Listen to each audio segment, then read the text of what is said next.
The mere antiquity of Asiatic things, of their institutions, histories, modes of faith, etc., is so impressive that to me, the vast age of the race and name overpowers the sense of youth in the individual.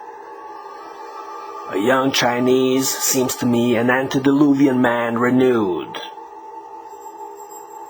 Even Englishmen, though not bred in any knowledge of such institutions, cannot but shudder at the mystic sublimity of castes that have flowed apart and refused to mix through such immemorial tracts of time. Nor can any man fail to be awed by the names of the Ganges or the Euphrates.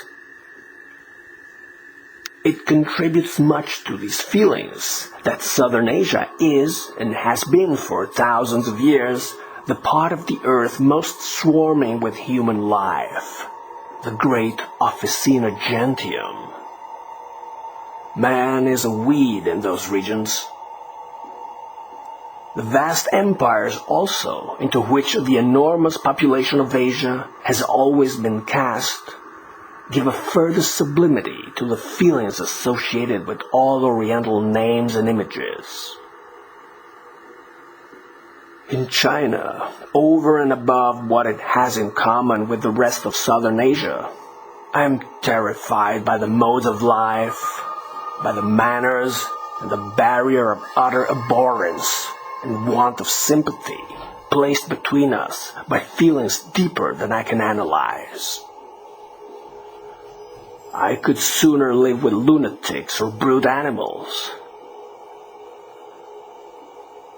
All this, and much more than I can say or have time to say, the reader must enter into before he can comprehend the unimaginable horror with these dreams of Oriental imagery and mythological tortures impressed upon me.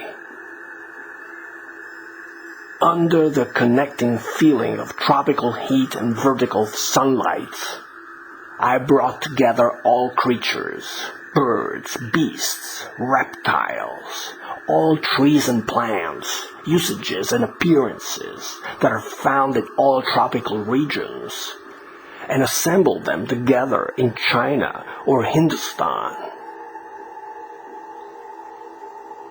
From kindred feelings, I soon brought Egypt and all her gods under the same law. I was stared at, hooted at, grinned at, chattered at, by monkeys, by parakeets, by cockatoos.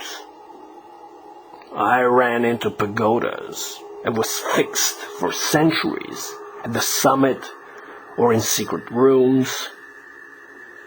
I was the idol, I was the priest, I was worshipped, I was sacrificed. I fled from the wrath of Brahma through all the forests of Asia. Vishnu hated me, and Shiva laid wait for me. I came suddenly upon Isis and Osiris. I had done a deed, they said, which the ibis and the crocodile trembled at.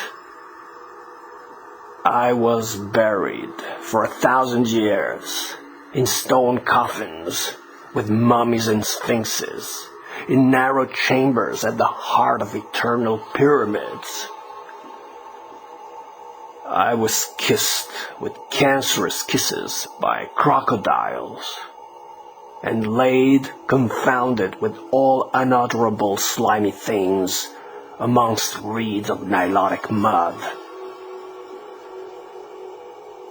I thus give the reader some slight abstraction of my Oriental dreams, which always filled me with such amazement at the monstrous scenery, that horror seemed absorbed for a while in sheer astonishment.